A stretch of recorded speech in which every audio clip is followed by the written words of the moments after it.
삼성전자 목표 주가는 2배 이상 상승해야 되거든요. 40만 원까지 바라본다라고 저는 개인적으로 생각합니다. 시기는 단계적으로 삼성전자는 올라간다라는 데는 변함이 없습니다. 삼성전자 외국인 지분이 최근에 계속해서 지난 3월 한 달 동안에 거의 8천만 주, 1억 주 가까이 팔면서 15조 가까이 매도를 하고는 있는데요. 예사롭지가 않아요.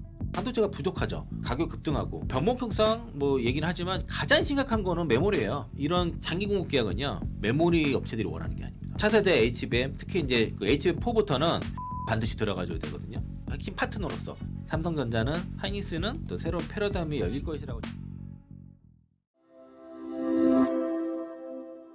먼저 제가 앞서 모두에 삼성전자 약간은 비관적 측면에서의 내용들을 많이 말씀해 드렸는데 거시적 측면에서 삼성전자의 전망에 대해서 짧게 말씀드리고 말씀해 주셨던 외국인 투자에 대한 동향들을 한번 짚어드릴 텐데요.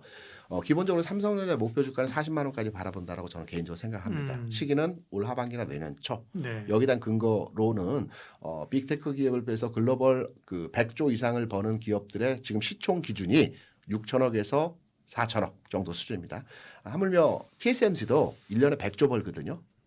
95조 정도 법니다. 영업이익이. 그런데 시총이 3천억입니다. 삼성전자가 올해 이번 1분기에 잠정 실적이 30조가 되건 25조가 되건 35조가 되건 중요한 게 아니라 1년 동안에 올해 100조 근처 수익은 3천억이 아니라 3천조겠죠. 3천조. 네. 삼성전자가 지금 시총이 1,200조 정도. 1,600조 좀 안 됩니다. TSMC가 3,000조입니다. 그러니까 아까 3천억이라고 하셔갖고 3천조. 그렇습니다. 그래서 삼성전자가 100조 수준의 이익을 발생시킨다라는 우리 가까운 미래에 대한 근사값을 가지고 있지 않습니까? 그러면 1,200조의 시총이 TSMC와 어깨는 나란히 못하더라도 컨트리 리스크가 있기 때문에 지역적 리스크가 있기 때문에 국내 최소한 2,000조 이상의 흐름을 보게 되면 지금 가격 대비 2배 이상 상승해야 되거든요. 그러면 단계적으로 삼성전자는 올라간다라는 데는 변함이 없습니다. 다만 흔들림 뒤에 올라간다라는 측면이고요. 다시 외국인들 동향이 예사롭지가 않아요. 아까 채권에 대한 모두에 말씀드렸지만 그 부분이 일단 있는 부분이고요. 삼성전자 총 발행 주식 한 60억 주 되는데 외국인 한 30억 주 가지고 있거든요. 근데 48.5%가 역사적으로 어느 정도 수준에서의 외국인 투자 비중에서의 보유 수준이냐라는 말씀을 드리면 지난 10년 동안은 처음입니다.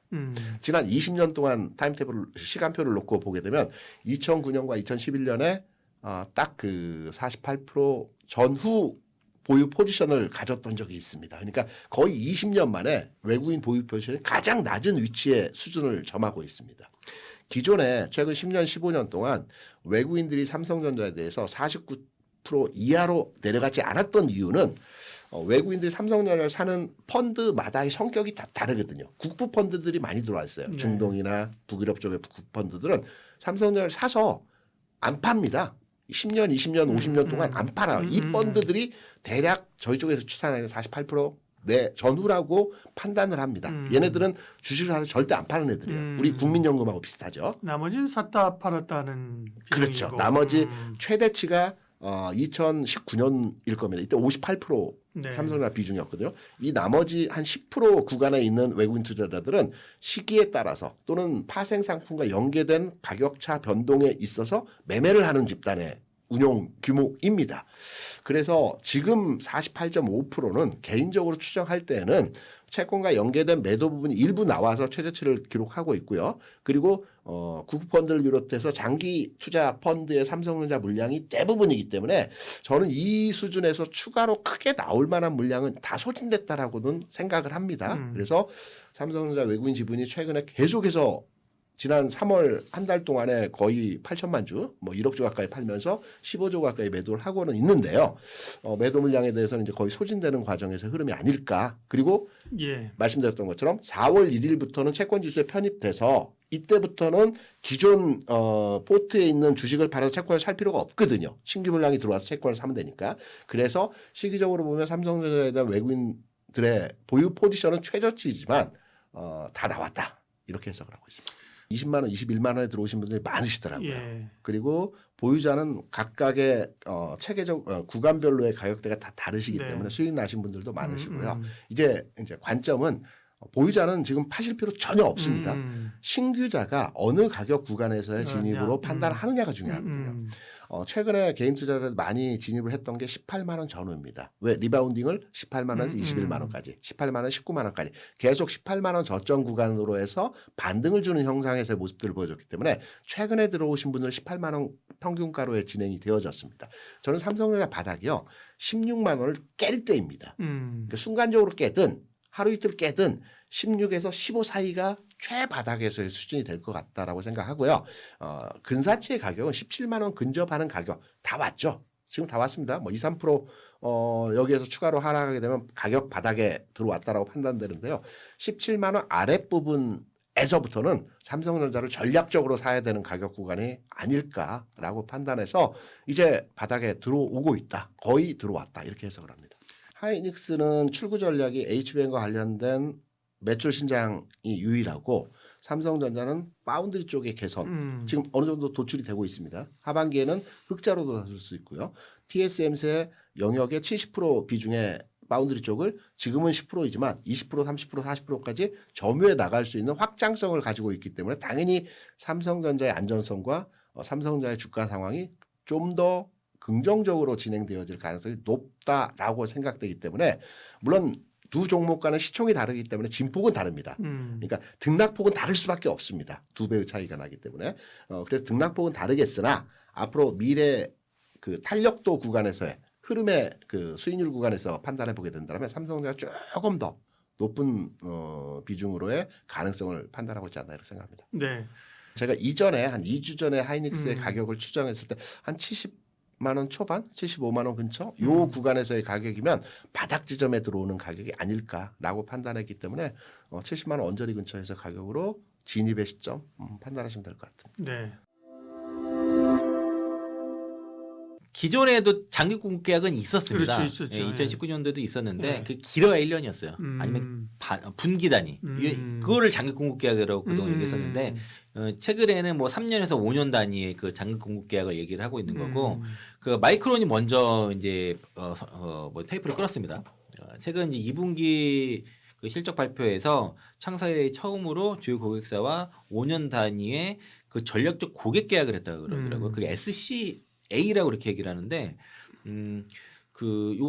이제 이게 사실은 기존의 계약을 좀 룰을 깨는 파격적인 횡보라는 그런 평가고, 그러니까 그거 기존 LTA랑 비교를 하게 되면은, 그러니까 기존 LTA는 아까 방금 말씀드린 것처럼 기회가 1년이거든요. 분기 계약 아니면. 근데 이제 문제는 시장 상황이 나빠지면은 고객사가 구매를 번복하거나 물량을 줄일 수가 있었어요. 자기 마음대로 강제 이행성이 없었습니다. 무슨 뭐 페널티가 있는 것도 아니고. 그렇죠. 그래서 이제 이런 사이클 산업이다 보니까 안 좋을 때 나중에 그래서 이제 그 다운턴에 들어가겠을 때는 마이크론이 굉장히 충격을 좀 받았었는데 이번에 그 강력한 파트너십의 그 SCA 이런 그 전략적 고객 계약 같은 경우에는 일단 5년에 달하는 장기 5년이다? 계약이고 그리고 이게 이제 특정 가격 범위라든가 굳혀지는 물량의 약정을 포함해서 법적 구속력이 대폭 들어간 겁니다. 상당히 높여놨고 단순 물량 납품선을 넘어서 협력 관계로 들어가는 거예요. 그러니까 보면은 사실 이게 이런 장기 공급 계약은요 메모리 업체들이 원하는 게 아닙니다. 아 그래요? 고객사가 원하는 거예요. 안정적으로 물량을 확보하기 위해서. 그러니까 이제 이게 왜 5년 장기 공급 계약을 맺었을까를 보면은 지금의 그 AI 반도체는 다 주문형, 맞춤형이기 때문에 그래요. 범용이 아니라서 그렇습니다.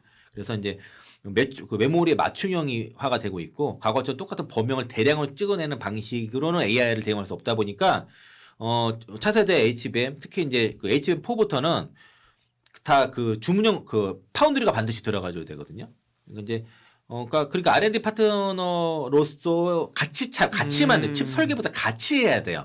자기네 맞는 것처럼 같이. 예. 그러지 않으면 만들 수가 없거든요. 그렇죠. 기존 1년짜리 단기 계약으로는 이거는 근본적 협력체가 불가능이 된 겁니다. 그러니까 기존 계약 방식으로는 칩을 만들어낼 방법이 없었던 거고, 그래서 이제 마이크론 입장에서 그런 그 전략 그 SCA 이런 전략적 고객 계약이 가져오는 이점들을 보면은 마이크론 같은 경우에는 일단은 그 반도체 특유의 그 사이클 에서 좀 완화가 되는 거죠. 호황과 불황의 롤러코스터에서 벗어나서 어쨌든 주문을 다 받은 상태에서 예측 가능한 수익을 보장받을 수 있다는 거고, 그리고 가격이 어쨌든 떨어지는 상황에서도 그 계속 안정적인 현금 창출이 가능하니까 이거를 캐펙스 투자라는 게 굉장히 돈 많이 들잖아요. 안정적으로 캐펙스 투자를 거침없이 집행을 할 수 있다는 거고 고객사의 입장에서는 명확합니다. 이런 AI 인프라 경쟁에서 굉장히 물량을 구하기 어렵잖아요. 가격은 천정부에 뛰고 그런 상황에서는 물량을 확보하는 게 중요한데 장기적으로 안정적인 물량을 확보할 수 있다는 그런 이점이 있는 거죠. 그 회사 입장에서도 자사의 로드맵에 맞춰서 충분히 이거를 이제 사업을 차질 없이 추진할 수 있다는 장점이 생긴 거고. 네. 그래서 이번 마이크론의 그 5년 계약은 마이크론이 단순한 그 메모리 이제 부품사를 넘어서 빅테크들과의 AI 로드맵을 같이 하는 장기적이고 핵심 파트너로서 필수적인 핵심 파트너로서 격상됐다는 거죠. 그거를 인정되는 사건이라고 좀 볼 수 있겠습니다. 국내 기업들은요? 국내 기업도 비슷한 방식으로 좀 하고 있어요? 네, 삼성전자 하이닉스를 봐야 되는데 네. 삼성전자와 하이닉스가 입장이 좀 다릅니다. 먼저 삼성전자를 네. 먼저 보면은 삼성전자가 최근에 뉴스들을 보면은 글로벌 빅테크들과 메모리 반도체 장기 계약을 추진 중이라는 뉴스가 많아요. 추진 그리고, 중이다. 네, 그리고 이제 IR 이번에 그 실적 발표 때도 같은 얘기를 했고요. 마이크로소프트, 구글 이런 글로벌 빅테크 기업들과 장기 그 메모리 반도체 장기 공급 계약을 추진하고 있고 그리고 이제 그 언론에서도 그러면 이를 통해서 주기적으로 불황을 겪던 그 메모리 산업의 어떤 새로운 패러다임이 열릴 것이라고 지금 전망을 하고 있거든요. 저도 그렇게 지금 보고 있는데 그러니까 장기 공급 계약을 추진하는 배경 마이크론도 비슷해요. 그 AI 부품에 대한 우려가 있음에도 불구하고 시설 투자가 확대가 되고 미국의 빅테크 기업들이 경쟁적으로 좀 시설 투자를 공격적으로 늘리고 있다 보니까 반도체가 부족하죠. 그리고 가격 급등하고. 그리고 이제 특히 이제 뭐 병목 형상 뭐 얘기는 하지만 가장 심각한 거는 메모리예요. 뭐 전력기기도 물론 이제 병목 형상이 일어나지만 그러다 보니까 그 디램 가격이 거의 그 HBM과 맞먹는 수준까지 올라가는 상황도 보고 마진율도 80%가 되는 그런 상황이 벌어지는데 그런데도 증설을 많이 안 하는 거죠. 주요 캐펙스는 거의 다 그렇죠. HBM에 집중하다 보니까 물량 공급을 위해서 일단은 한 3년에서 한 5년 정도의 그 장기 공급 계약을 체결을 하려고 하는데 일단 물량을 고정하고 가격을 현물가에 연동하는 방식으로 삼성전자는 진행하고 있습니다. 그러니까 그리고 일정 그 가격 자체는 그 현물가에 맞춰서 또 일정 범위 안에서 이렇게 연동하는 형태로 방향을 가고 있고요. 그리고 특이한 거는 대규모 선수금을 기반으로 한 계약이라는 거죠. 그러니까 2019년도에는 장기 계약을 맺었었는데 그때는 자체도 구성이 없다 보니까 주문 취소도 가능했고 선수금 이런 게 없었어요. 그런데 지금은 빅테크가 대규모 선수금을 먼저 납부하고 약속된 물량을 사지 않으면 거기서 차감하는 형태죠. 그래서 이제 MS 같은 마이크로소프트가 100억 달러 이상의 선수금을 논의하고 있습니다. 아마 이런 선수금이 들어가는 게 좀 특이한 계약금을 거고. 세게 내라 이거네요. 그렇죠. 네. 보증금을 내는 거예요. 그러니까 보증금을. 네. 물건 안 사면 차감. 네. 이런 형태가 되니까 거의 강제성이 큰 거죠, 이거는. 그러니까 이제 그 삼성전자 정현희 부회장이 최근에 열린 주주총회에서 3년에서 5년 단연 공급 계약 추진한다라고 그렇게 공식화했습니다, 이거는요. 그러니까 진행이 될 것 같아요. 그래서 이런 소식이 나타나게 되면은 이런 장기 공급 등을 통해서 다운턴의 리스크를 줄이겠다는 의지를 강력하게 보여줬고 이러면은 메모리 산업의 패러다임이 바뀌겠죠. 다운 사이클의 어떤 그리고 전기 침체기 이런 거에 대한 방지가 되고 그러니까 사이클이 완전히 없어지는 않을 거예요. 근데 그 전에는 사이클이 이거 커졌다면 이게 좀 완만해 상당히 좀 아니면은 이게 한 턴이 길어진다는 거죠. 그런 식이 돼서 그렇게 되면은 이제 3년 이상의 장기 수요 미리 예측된 수요를 통해서 확정되니까 물량이 그러면 제조사도 그거 물량만큼만 캐펙스를 맞춰서 하면 되고 재고 부담도 없고 그렇게 되면은 가격 자연스럽게 장기적으로 가격 하락 우려도 없게 되는 거죠. 네. 그러면 안심하고 충분히 대규모 투자를 집행할 수 있게 되는 거고 또 적정 수준의 마진을 꾸준하게 유지할 수 있는 건데 어떤 삼성전자는 대규모 선수금과 3년에서 5년의 기간을 잡고 그리고 이제 물량 고정 그리고 가격을 현물가 연동 이런 식의 계약을 추진하고 있다는 거고요. 네. 근데 하이닉스는 좀 신중합니다. 이 LTA 비중 높은 그래요? 거에 비슷하게 대해서 하는 게 아니고 좀 신중해요. 왜 그러냐면 그러니까 이게 이제 이런 무분별한 장기 계약 자체가 수익성을 훼손할 수 있다고 보는 겁니다. 지금 어차피 반도체 부족하기 때문에 그래서 전략적 파트너십 위주로만 그 LTA를 진행을 하고 나머지들은 그냥 그 스팟으로 간다라는 전략이고요. HBM 폰과 그 커스텀 HBM 이런 쪽의 제품 사용화를 통해서 어떤 기술 초격차를 통해서 시장 지배를 가져가겠다는 그런 전략인데 그러니까 이제 그 광노정 대표가 현실적인 제약으로 인해서 모든 계약으로 3년에서 5년 이런 장기 계약을 체결이 어렵다고 밝혔습니다.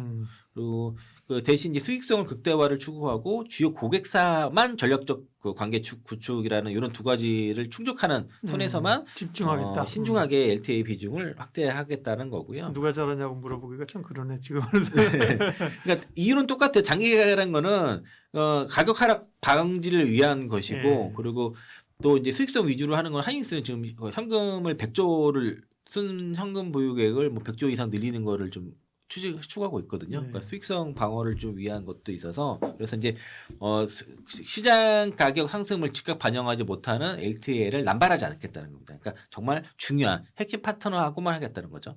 그게 뭐 엔비디아가 될 수도 있고 뭐 그런 정도하고 나머지는 아닌 거고. 그래서 이제 이런 그 장기 계약 자체가 어쨌든 간에 그 메모리 시장에서의 그 가격 하락성 을 낮게 하고 또 변동성도 완화시키는 그런 역할을 해서 지금은 이제 뭐 수요 자체가 워낙 가파르게 수요가 올라가니까 전쟁 이슈도 불구하고 그래서 이제 반도체는 뭐 이런 LTA 계획이 나오게 되면은 아마도 아마 전체적인 사이클의 변화에 대한 인식 때문에 제 생각에는 요것도 밸류에이션의 리레이팅이 가능성이 있지 않나 삼성 하이닉스 같은 그러게요. 경우에 그렇게 될 것 같고요. 그러니까 약간의 차이는 뭐냐면 주요 고객사하고만 전략적으로 파트너십을 가지고 나머지는 어떤 차세대 기술 초격차 이런 전략을 통해서 최대한 비싸게 팔겠다는 거예요. 어차피 이렇게 모자르기 때문에 그런 전략인 거고 또 그 최근에 좀 특이한 게 보면 키옥시아랑 그 솔리다임은 이제 그 하이닉스의 자회사잖아요. 그렇죠. 예. 그리고 샌디스크 그리고 시스코 이런 쪽에서 그 나냐테크에다가 장기 공급 계약을 하는데 지분 투자도 같이 했어요. 약간 다르죠 방식이.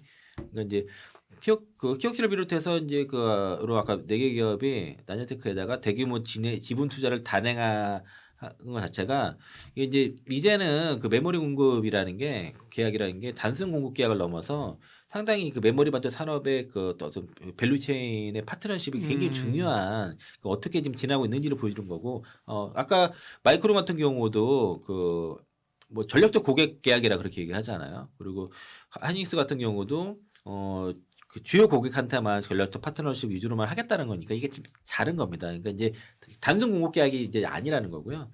그 나냐테크가 3자 배정 유상증자를 하는데 대략 그 신주에 3억 5,160만 주 발행을 합니다. 기존 주식의 11.3% 정도 희석 효과가 나는데 요게 이제 키옥시아 샌디스크 그리고 솔리다임 그리고 이렇게 시스코 이렇게 네 개 기업, 4개 그렇게 하는데 가장 큰 이유가 그 ESS라든가 이런 그러니까 기업용 ESS라든가 필수 전형제에 들어가는 범용 DRAM을 안정적으로 조달하기 위해서 그렇게 한 겁니다. 그래서 이제 보통 이런 기업들이 난자텍 이런 기업들이 증설이 하기가 좀 까다로워요. 이게 그 수익성 물량이 확정되지 않게 되면은 증설을 좀 까다로울 수 있는데 아예 그냥 안정적으로 받기 위해서 우리가 지분 투자를 아예 하는 방식으로 그렇게 가는 거고 그 멤드 기업들이 조금 범용 디램 기업들보다 좀 다른 게 요게 이제 낸드 낸드의 속도를 올려고 하면은 디램 캐시가 반드시 필요한데 그거 공급이 잘 안 돼요. 생산을 안 하니까. 그러니까 다른 반도체 기업들은 자기네들이 생산을 같이 하잖아요. 그러니까 뭐 하이닉스라든가 아니면은 뭐 삼성전자 같은 경우는 낸드도 생산하면 디램도 같이 생산하는데 이런 낸드 기업들은 디램 생산을 안 하니까 낸드만 생산하니까 디램 내재가 안 되다 보니까 디램 가격이 급등해 버리게 되면은 이 디램 수급이 디램 수급이 어렵고 그만큼 원가 부담이라든가 물량 확보가 어려운 문제가 생겨버리는데 이를 해결하기 위해서 여기 이제 그 나냐테크하다가 지분 투자까지 하면서 이제 물량 확보를 하려는 거고 근데 의문점이 있잖아요. 솔리다임은 SK 하이닉스 자회사인데 그거 왜 투자하는 거냐 물어볼 수 있잖아요. 그렇잖아요. 그렇죠. 예. 근데 하이닉스도 낸드랑 디램 다 만들지만은 그 캐파 자체가 어쨌든 HBM 쪽에다가 많이 집중하고 있다 보니까 이게 그 낸드에 들어가는 그 KV 캐시 디램 캐시가 DDR4가 주로 들어가거든요. 그러니까 이런 수익성 낮은 거를 하이닉스가 만들지 잘 않는 거예요. 그러니까 그러다 보니까 이제 솔리다임 같은 경우에는 DDR4 물량을 필요하다 보니까 그걸 나냐테크에다가 이제 달라고 하는 포트폴리오 거죠. 차원에서. 네, 그러니까 하이닉스에다 달랄 수가 없는 거죠. 하이닉스를 안 만드니까. 그런 차원이 있고, 그래서 이것도 마찬가지입니다. 어쨌든 이게 구속력도 같죠. 장기 계약이니까 또 파트너십도 극대화하니까 그러면은 이제 나냐테크는 생산해서 최우선적으로 이 파트너십 기사한테 우선 배정을 하는 거죠. 그런 식의 계약이 되는 겁니다. 이거는요. 그래서 이제 그 LTA 자체가 보면은 이제 어쨌든 물량은 고정시키고 가격은 현물과 연동하는 방식도 여기서도 마찬가지고 또 선납금도 들어가요.